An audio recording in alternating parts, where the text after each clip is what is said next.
Singapore's richest banking dynasty is grappling with succession. That's after UOB patriarch Wee Cho Yaw died earlier this month at the age of 95. Our finance and investing editor, Patrick Winters, is with us. To be fair, it's still about keeping it within the family.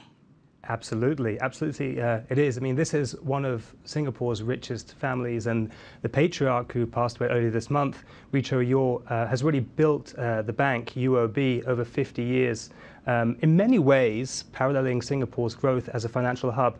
And, you know, he made good preparations. His 5 kids are deeply involved in the businesses, which don't only include the bank, but also real estate and Tiger Balm, the kind of heat rub. But what's not so clear is what's next, and if this bank will still be controlled by the same family in 10 years or 20 years. You know, the grandchildren are largely doing their own thing. If it's, you know, managing a 3-star Michelin restaurant in Singapore or Tanjong Beach Club, which is, you know, one of the better-known beach clubs in Asia. So yeah, what's next is really the big question for this family. And also, if the grandchildren, who are millennials, were to take over the company, that decision-making might be different as well. Absolutely, they could decide to take the bank in a completely different direction. You know, you can also look at some of the other banks in Singapore to see what's happened.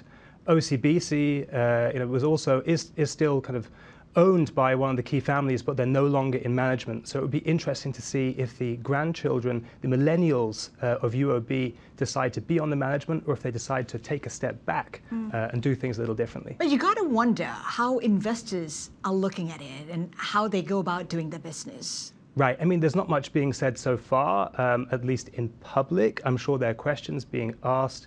You know, is this bank, you know, ultimately going to be in play? Will there be, you know, stakes being sold or stakes being inherited? Those kind of questions are, I think, the things which investors are probably thinking about right now, and probably looking for some kind of continuity and family role in that bank.